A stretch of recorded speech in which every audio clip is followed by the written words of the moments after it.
Ay, hello, kamusta po kayo? Napansin ba ninyo ang nasa panaginip ko? Tama kayo. This is about the intermolecular forces of attraction. The main idea of this is illustrated by the concept of magnetism.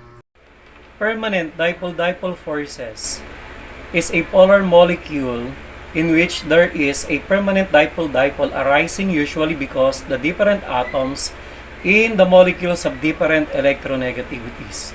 The attraction by the bonded atom for the pair of electrons in a covalent bond. Hydrogen chloride is a polar molecule. The chlorine atom has a stronger attraction to the electrons because it has a greater electronegativity, En 3.0 of chlorine, than the hydrogen atom, En 2.1.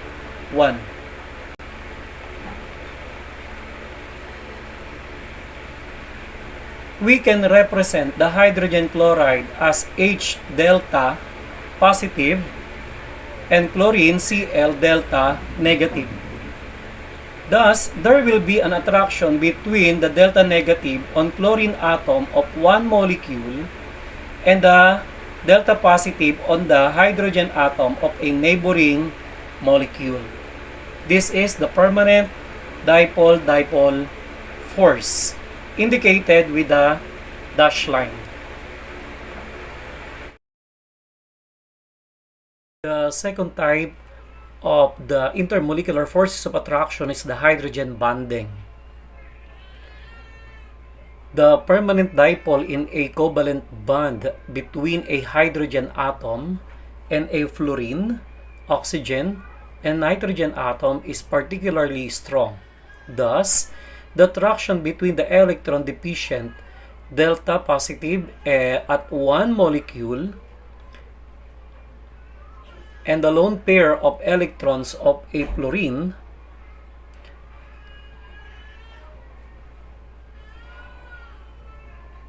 oxygen or the water molecule nitrogen atom of another molecule is much stronger than the permanent dipole-dipole attraction. Attraction is known as van der Waals. These are induced dipole-dipole interaction, which come from the nonpolar molecules. These arise out of movement of electrons in the shells. If the action is being freeze at any moment in time, there would be an instantaneous dipole which results a distorted clouds.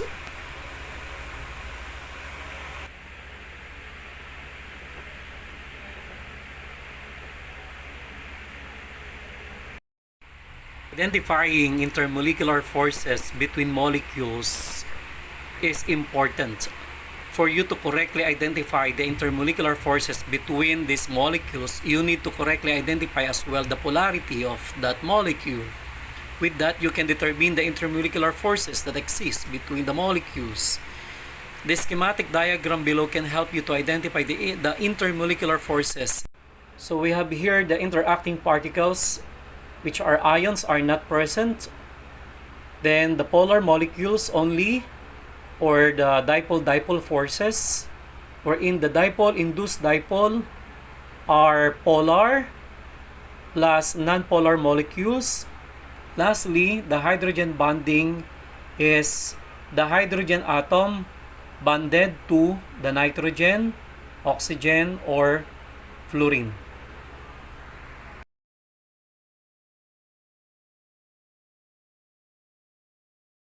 Now let's go to the illustration. This is showing the strengths of intermolecular forces. We can now list down all the intermolecular forces and the strengths that it exhibits. The stronger the intermolecular force, the higher energy it needs for us to break those forces. The weaker it is, the less energy needed.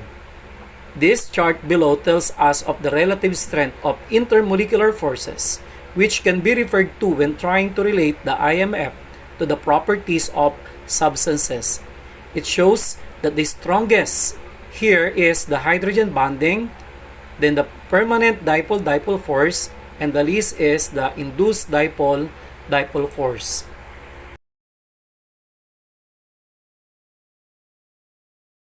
Physical properties of boiling point, vapor pressure, evaporation, viscosity, and surface tension are related to the strength of attractive forces between molecules. These attractive forces are called intermolecular forces. The boiling point. Our samples are water, ethanol, and pentane. The molecular formula of these molecules are H2O, C2H6, and C5H12. Their boiling point in degrees Celsius are 178.3 and 36.0. Obviously, the chemical formula and the bond polarities of these molecules affects the boiling point. Second, vapor pressure. Vapor pressure of a substance, however, is dependent on the strength of the intermolecular forces present in that substance.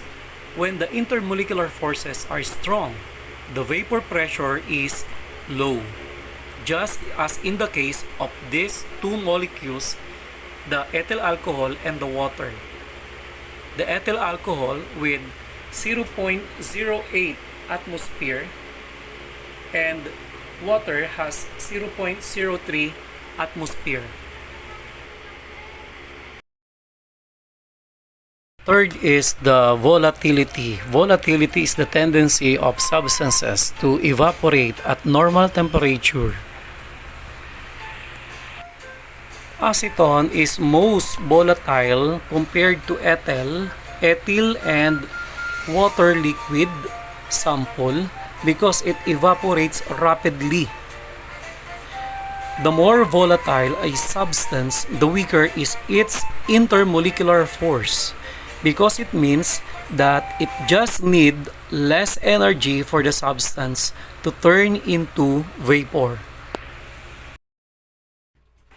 Fourth is viscosity. Viscosity is the measure of a liquid's resistance to flow. When a liquid flows, the molecules slide around and pass each other. When a material is viscous, it means that it has intermolecular forces that impedes its motion. It means that liquids that have stronger intermolecular forces is more viscous than other.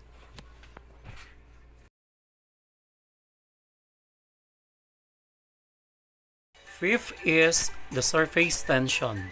Surface tension is the amount of energy required to stretch the surface area of a liquid. Liquids with high intermolecular forces have higher surface tensions. It means that it has a stronger network that holds the liquid together. For example, you can put a lot of drops of water in a peso coin and still hold the shape of the liquid before it breaks.